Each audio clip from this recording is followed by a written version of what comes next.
Well, hello there. I'm David Rodriguez, and if you can't already tell, this video is going to be a little different than my previous couple. So I am in Iceland currently. I am just beginning the Laugavega Trail. I'm about to be hiking about 2 days that way, and I figured that along with collecting some beautiful visual data with my eyeballs, I could collect some sensor data as well and do it with Fledge. So yeah, I'm going to take Fledge for a walk. Come along with if you care to join.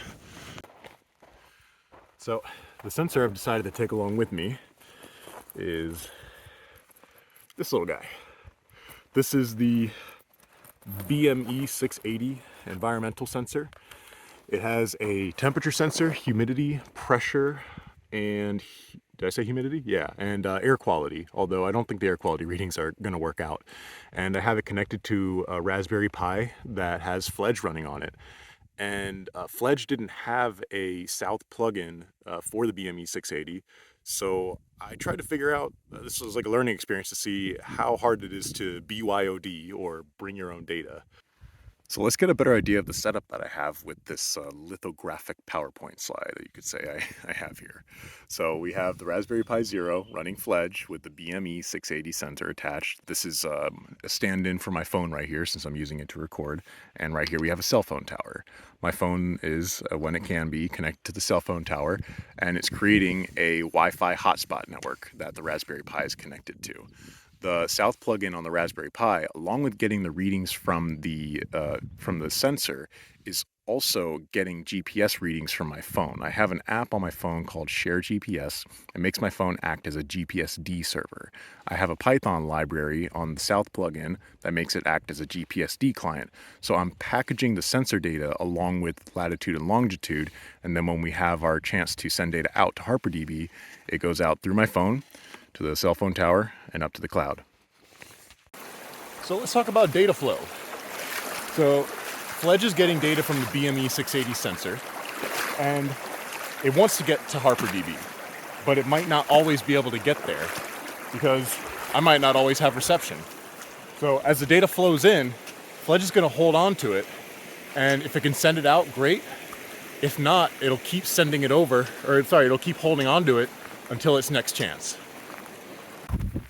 So what exactly is a custom South plugin? And how hard is it to make one if you want to bring your own data, so to speak? Well, I'll leave that to future David to explain after hopefully a future David that's had a hot shower, a large supreme pizza, and a really big salad. Here he is. So as it turns out, it's actually a pretty gentle learning curve to climb. Thing is, there were some places that could have used a little more elaboration as I went through it. So that's the kind of role that I want to play here, is I want to put some hand and footholds into this learning curve and make it a bit easier for others to climb. So what we'll do here is that we'll look through the documentation and just see how plugins are described. We will look at the custom South plugin I wrote, actually step through all the Python code, and we will actually implement the South plugin and kind of see what that process looks like. And finally, we will look through some of the data that I collected on the hike and yeah, see if anything interesting comes out of it. All right, here we are once again in Fledge's documentation. So if you come here and you're trying to figure out how to make your own plugin, one of the first sections that might catch your eye is this plugin documentation. That's really more about existing plugins and how to make use of them. We want to make our own plugins here, so we need to go to the plugin developer guide. So there's a lot of really useful information here. I would recommend reading most or all of this to get familiarized with plugins. It's pretty well put and helpful.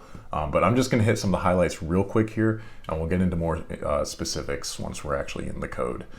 But to start, just as like a quick recap, there's a few different types of plugins that you can make and use for Fledge. One is South plugins to get the data in. That's what we're going to work on today. There's North plugins to get data out. Storage plugins that you can use as like the buffering mechanism for Fledge.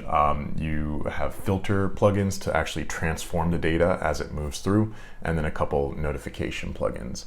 And yeah, an important thing to note is that these plugins can be written in either Python or C++. And yeah, all right. So this is where the fun part happens. So this is when you actually get to figure out like, okay, if I'm gonna make a plugin for Fledge, what functions do I need? This tells you exactly that. And these functions I'm about to show you are common to all types of plugins. We'll get into one specific function for South plugins in just a minute. But to start here, we have plugin_info. Fledge is gonna call this when it needs to get, well, information about the plugin. So I'll get into some of these details once we're going through the code, but like the main thing to note here is this default config. You're basically going to create a JSON variable with the type of configuration you want your plugin to have, and it goes right here.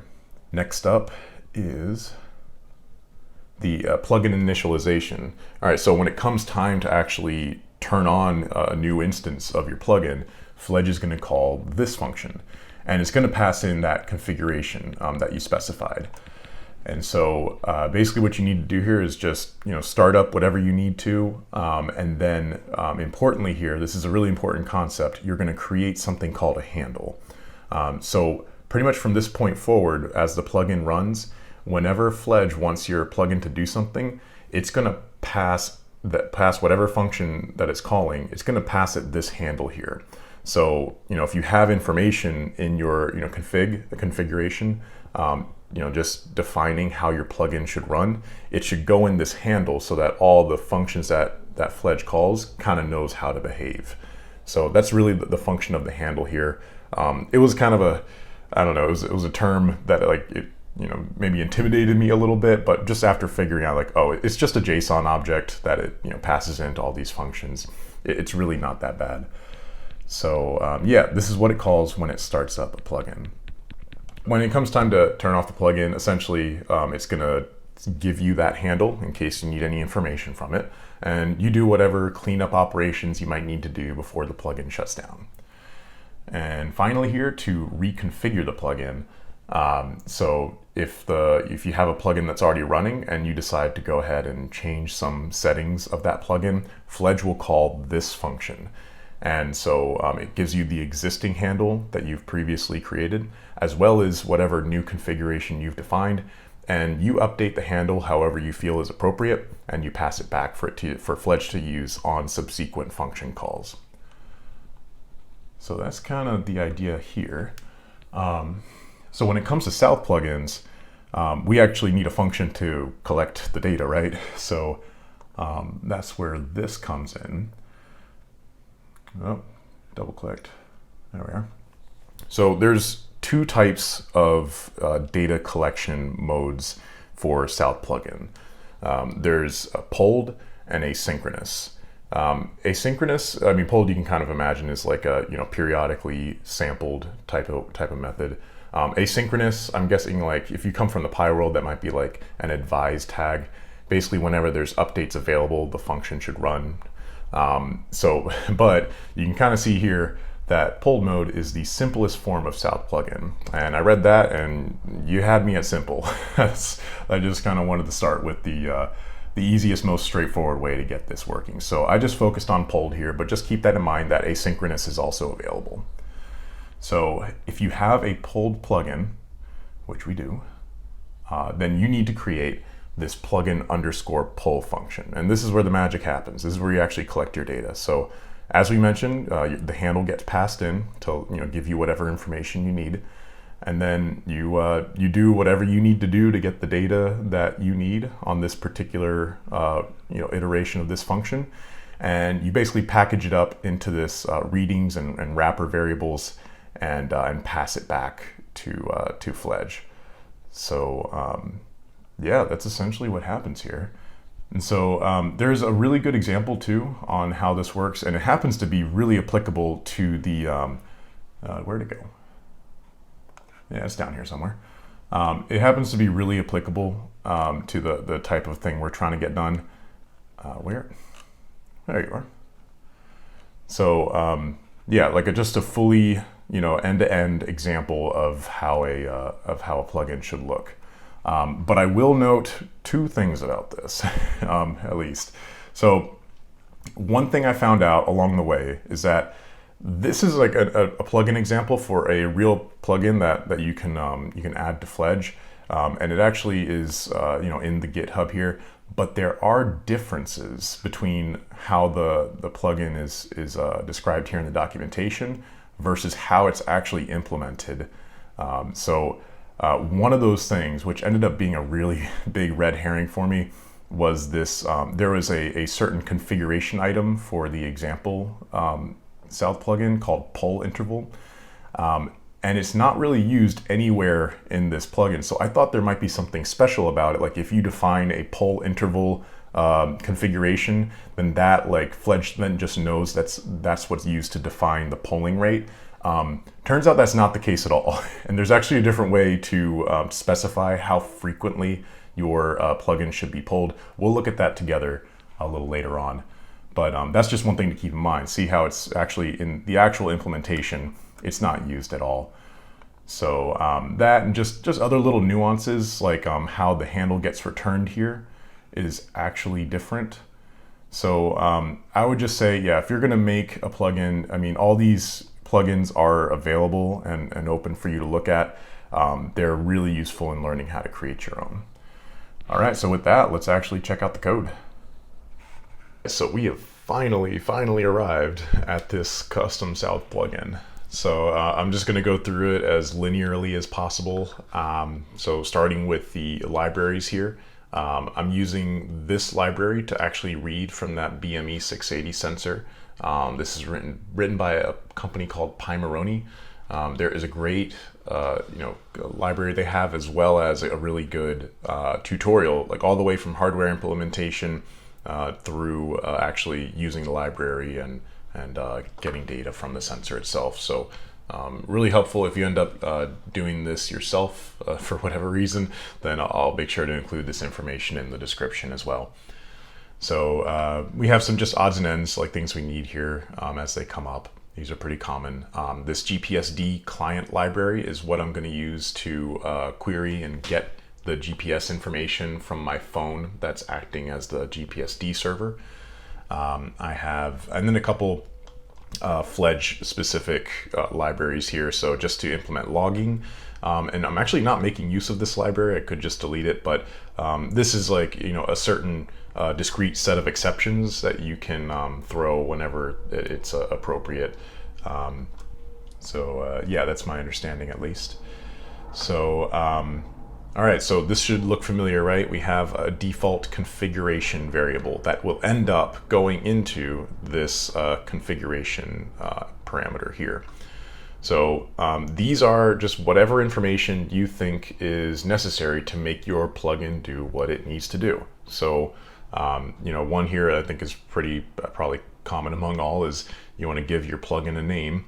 So, so each configuration item has a few like certain characteristics of it. So it can have a description, so it helps the user figure out what it is they're configuring, the data type that the user should be inputting, as well as a default value. So apart from the actual plugin name, I want to tell my plugin whether or not it should collect GPS data or not. I may or may not have my phone available to act as a GPSD client. So so that's what I'm specifying here, a Boolean configuration item that is by default set to true. And so I need to know where to go in order to get this GPSD information. So you can specify an IP address here.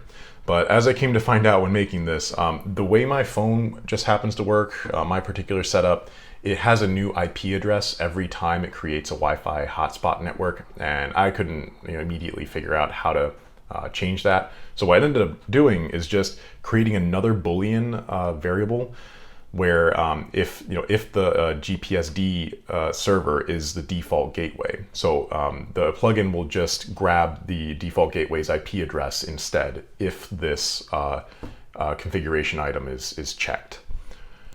So yeah, when it comes time to actually get information about the plugin in order to present the user how to actually configure it, this is the function that it calls. It's going to pass that default config. Also the name of the of this plugin The version, which I think is, for us pretty arbitrary, you can specify that however you need.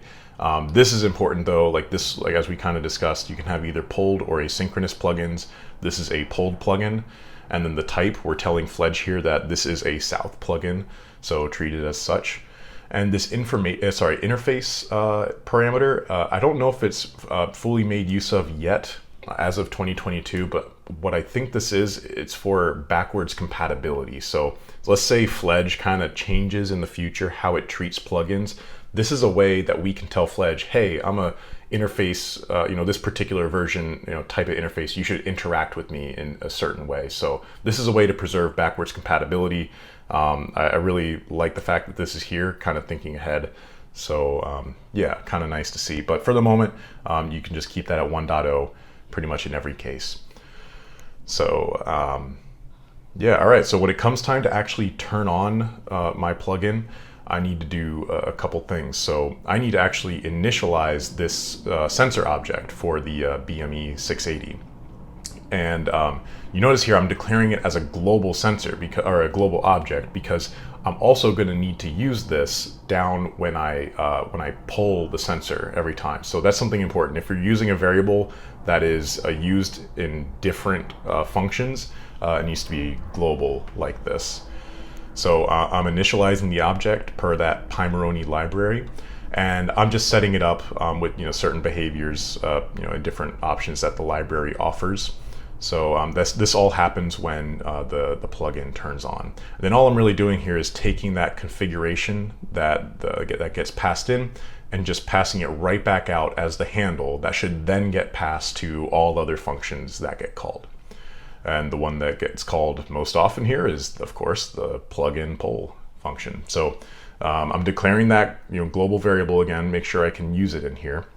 I'm going to set latitude and longitude to 0 just to initialize it. And then, all right, so then I start actually making use of my handle here. So this is certain configuration information that I'm making use of now. So this that GPS flag is used here. This is like a Boolean value saying like, all right, if I want to try and get GPS data, then let's try and get it. If I have that default gateway option enabled, it's going to use this Netty Faces library. I guess that's how you pronounce it. But I'll use that basically to get the IP address of the default gateway and set it to this GPS IP variable. A different way I might do that if this default gateway configuration item isn't set is to just use the IP address that was specified in the configuration. And so I'll get that IP either one of those two ways, and then I'll actually create that GPSD client object using it. So from there, when I actually get to query the GPSD server, a lot of information comes back. I just kind of sift through it and get the values I need, and I assign them to latitude and longitude. And finally close out that connection, and then actually read the data from the sensor. So now I have that data living in this sensor object. I'm going to create a timestamp that is right now, and I'm specifying it in UTC. I believe that's pretty important. Yeah, so and then I'm using, I'm again using the handle to say, all right, if GPS is enabled, then I need to create my readings one of two ways. If GPS is enabled, then I'm going to include these latitude and longitude readings. Otherwise, I'm leaving them out. But either way, I'm creating this JSON object with all these different readings in it. And then I'm going to put it into this wrapper object. So in the wrapper, you have the asset, so the name itself, just by default, it's kind of hard coded in here. This plugin will just create an asset called BME680. This is itself something that could be configurable via that handle if you'd like. Then I specify the timestamp. This is a key. This is like a unique ID for this event, so to speak. I didn't really mess with this much. I figure this should kind of be the way it is. And then finally, you take however you manage to get these readings, you include it in this readings key right here, and finally pass it back. And that's when it'll get stored in Fledge and then forwarded as however is appropriate. And then finally, to wrap up here, that was really the meat of it. You have this reconfiguration function. So I'm basically just taking that new configuration, passing it into that new handle, and giving it back to Fledge. And then shutdown, I don't really need to do anything in particular, so it's just empty. So yeah, that's it. This is a custom South plugin, so let's try and get this implemented. Let's see what that looks like. All right, so if you're actually going ahead and trying to install this BME680 sensor yourself and following along, hey, more power to you. So just to kind of give you a feel for what you have to do, I mean, first and foremost, if you're doing this on a Raspberry Pi Zero, you gotta solder the pin headers to it. You gotta solder the pin headers to your BME680 sensor and get it wired up according to the Pimoroni tutorial that I kind of showed you and I have in the description there. And if you want your Raspberry Pi to be able to talk to that sensor over I2C, then you need to enable I2C on the Raspberry Pi. So again, this is not applicable to plugins in general. This is just my particular plugin and what I need in order to talk to my sensor. So we're SSH'd into the Raspberry Pi here. If you're not familiar with SSH and how to get in, when I did the first video on getting Raspberry Pi set up, on getting Fledge set up, I kind of showed the basics on how to get started with SSH. Right now I'm using the MOBA Xterm client. This is my SSH client of choice that I enjoy. So I'm logged into my Raspberry Pi, and all I need to do to get I2C enabled is do sudo raspi or raspi, I don't really know. Tomato, right? Sudo raspi config, and I want to go down to interface options and enable I2C. Just like that. Okay.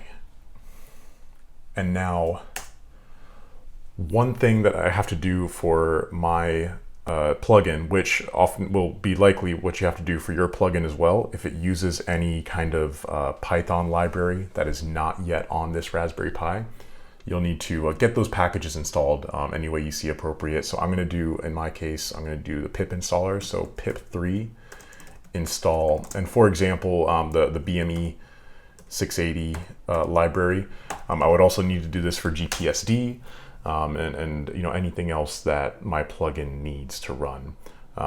So in my case, I already have all this stuff installed. So you'll see here it says I already have it. But just so you know, if you have a Python plugin that requires a library outside of just what's already on your in your environment, then you need to make sure to get it on there. All right, so with that, we can actually get this this plugin deployed. So documentation has some information about this. Let me just get that up for you real quick.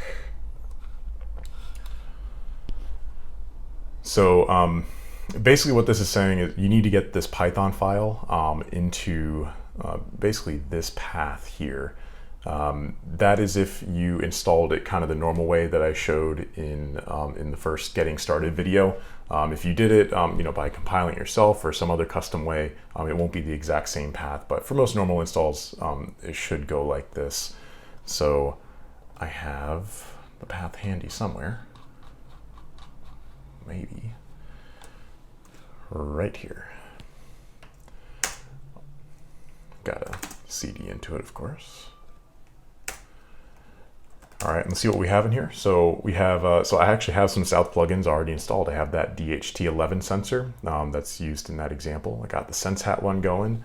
That should be familiar from a previous video. And I got Sinusoid here, but we want to get our new one in. So let's create a new folder. We'll call it BME680. So sudo mkdir make directory BME680. Okay. Let's get into that folder. Okay, and now basically all you have to do is just transfer that Python file into this folder. There's probably a nice, elegant way to do it. I don't know it. So what I'm gonna do is a little hacky, but I'm just gonna create a new Python file. So sudo touch to create a file. I'm gonna call it bme680.py. All right, so now I'm gonna go and edit that file by doing sudo nano, that's my text editor of choice, bme680.py. and I am just going to copy over the contents of my my plugin. So copy paste, it goes in. Now I can just hit Control O to save it to the file, and there we go. Control X to get out, and yeah, so we have it here. Now, if everything is syntactically correct in the Python file, you should be good to go. So I will pull it up here. Let's see. So if you go to South Plugins now and go to add one, hey, what do you know? There's a BME680 South plugin. Crazy, right? So just one thing to know, I kind of mentioned that syntactically correct thing because when I was showing you my Python file earlier, I won't get into the details why, but I actually had a syntactical error down where I specify the readings. And what's really cool actually is that in the logs in Fledge itself, it told me. So like the logs are like actually really useful and verbose. I'm not sure why it's not going back far enough, but essentially it told me like, hey, you had a traceback, like an unhandled exception when we tried to get configuration for the plugin. So I found that really helpful. But yeah, so we have it ready and we can get it installed.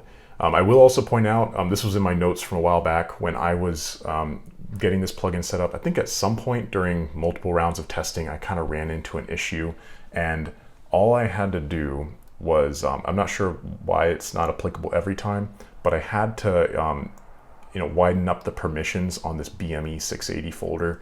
You would do it by doing the chmod function. So like you do sudo chmod 777 BME680. The 777, like that opens it up completely. So, I mean, dial in the security as you see fit, but you might need to do that just in case you run into some problems. Just make sure the BME or, the South plugin folder that you've made has its permissions opened up. Okay, so let's actually do this. This is the fun part. So let's create a new South plugin. Let's do, I like keeping this naming convention. South BME680. Hey, and look at that. It knows, like, I don't know why I think this is so cool, but like just seeing it show up in the same way that all these more like, competently developed plugins. I don't know, it was a really cool feeling like seeing this for the first time. So yeah, these are, remember like the JSON object, it's right over here. When we created this is basically what's showing up here right now. It called that plugin _info and got all this for us to display. So in my case, you remember I have the default gateway situation. Actually, I don't have the GPS server on, but just to kind of give you an idea, you would say I want to include GPS and I want it to be the default gateway. That's what I would do here. If I wanted it to be this static IP, then I would just leave that unchecked and keep this specified. Okay, so then all we got to do is get it enabled.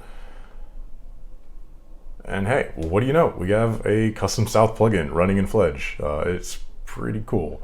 Now, one thing I did mention, since this is a pulled plugin and it runs periodically, let me show you the way that you actually specify how frequently it pulls. So going into the plugin itself, you need to go down. It's not obvious to me. You got to go to this show advanced config. And we're not going to go through all these right now, but the idea is you need to specify this reading rate. So right now by default it is once per second. So if I want to do this, say every minute, let me tell you what you would not do. You would not do 60 and then have seconds. I'm used to that, like in Pi, where like you specify like the interval, say as 60 seconds. This means you're reading 60 times per second. So don't do that. Maybe a straightforward way might just be to do once per minute or something like that. So yeah, you save that, it's running, and we are actively collecting data right now. I had the plugin uninstalled and I reinstalled it here to demonstrate, but you can see here we have the values slowly reading up, and it should come up in this trend right here. Yeah, there we go. So we got data coming in from a custom South plugin. Pretty neat. Armed with this new fancy South plugin, I collected data from diverse environments as I walked through this beautiful route. I wonder how this is going to show up in the humidity readings. Unfortunately, I had some unrelated technical difficulties, so instead of hiking the 2 days all the way through, I used the second day to hike back to my original starting campsite. So now let me show you how Fledge was actively forwarding this data to the cloud while I was on this hike, and what some of that data looks like. Now there's already a North plugin built for this, and I can't emphasize enough how easy this was. It was just a matter of creating a free account and going to the North plugin here, specifying the URL, my credentials, and coming up with the schema name. That is pretty much it. Within a few minutes, I had data coming in into HarperDB. Here's the studio. Not really much else to show here. I mean, data's coming in, and we want to try and visualize it, right? So I saw that there was an integration to Google Data Studio. I had never tried it before, but I saw that it had a way to do some geospatial visualization. So to get it out, it was just a matter of creating a SQL statement. I ended up, like when I do the query, I concatenate together latitude and longitude because that's the just the format that the map component needs in Google Data Studio. And yeah, so it ends up looking like this structure here. I also format the timestamp string into a proper date time that these components expect. And this is what it looks like. So this is actually my second day heading back out. The first day I was plugging and unplugging Fledge a lot, like the Raspberry Pi, turning it on and off. So there were a good amount of gaps along the way, but this was a pretty solid read. And yeah, I mean, I have, it was really easy to actually make the component itself, just a lot of drag and drop. The color reflects the temperature, and the size of the bubbles reflect the humidity. So it does kind of, I mean, it makes sense. I remember this part of the hike here being particularly hot. And I remember by the time I got back to where I am now, I was definitely ready for a hot shower. So yeah, one of the other things to point out here, this is humidity data from day one. I wanted to take a look at this over time just to see what the humidity was like during a couple rain showers that happened. And unfortunately, you can see here we have a lot of duplicate timestamps. What I believed happened here is the Raspberry Pi, when I was unplugging it and replugging it in, was probably happening at certain times when I didn't have reception. And so the Raspberry Pi doesn't have a real-time clock or any kind of timekeeping device if the power is disconnected. Usually other computers have like like one that has powered by like a little battery. So yeah, unfortunately, it couldn't pick up the time quite correctly when it got plugged back in without reception, and kind of messed up some of the timestamps. So that's a useful lesson learned when trying to do things with intermittent power and data. So yeah, that's essentially the gist of it here. Anyway, I figured this would be a good time as any to thank everyone that works on the project for Fledge. It's an incredible tool that I'm coming to really enjoy so far. I'd like to thank the company Simon, the Icelandic telecom company, for their incredible wireless service and 4G connection and some crazy remote parts that lets you work in places that feel like it shouldn't be possible. And finally, I'd like to thank you for tuning in and checking this out. I hope you got something useful out of it, and yeah, see you around.